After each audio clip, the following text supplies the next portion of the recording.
Madame Aurélie Trouvé pour le groupe La France Insoumise. Madame la Présidente, chers collègues, Monsieur le Ministre de l'Économie, depuis une semaine, c'est le festival des promesses creuses pour répondre à la colère des agriculteurs.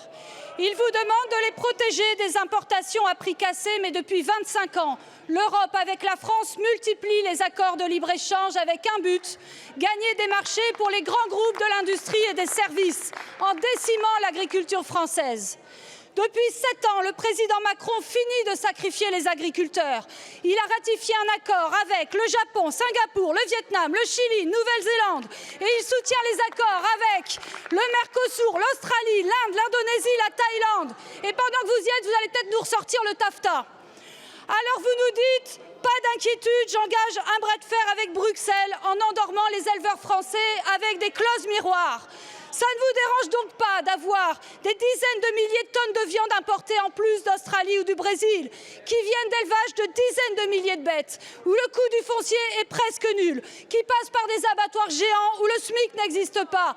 Clause miroir ou pas, c'est une concurrence insoutenable pour les éleveurs que vous imposez. C'est vrai aussi pour la pêche, les fruits, les légumes. Comment osez-vous faire croire que vous protégez l'exception agricole française ? Ça fait des semaines que le président Macron nous répète que la France a mis fin aux négociations avec le Mercosur. C'est faux. Le vice-président de la Commission européenne, Dombrovskis, le rappelle hier, les négociations se poursuivent comme prévu. Monsieur le ministre, stop! Notre agriculture se meurt de votre folie dérégulatrice. Une autre agriculture est possible à condition de la protéger des multinationales et de la concurrence internationale.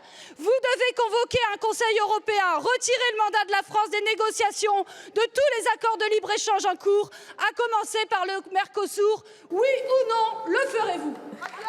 Je vous remercie, ma chère collègue. La parole est à Monsieur Bruno Le Maire, ministre de l'Économie et des Finances. Madame la Présidente, Mesdames et Messieurs les députés, Madame la députée Trouvé, tout d'un coup, la France insoumise découvre qu'il y a des paysans en France.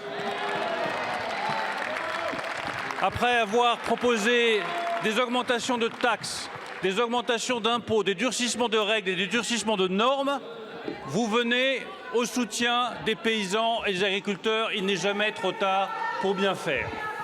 S'agissant du Mercosur, Madame Trouvé, je vous rappelle qu'il n'y a qu'un seul État en Europe, par la voix du président de la République, qui s'oppose à la signature en l'état de l'accord Mercosur, c'est la France et c'est le président de la République.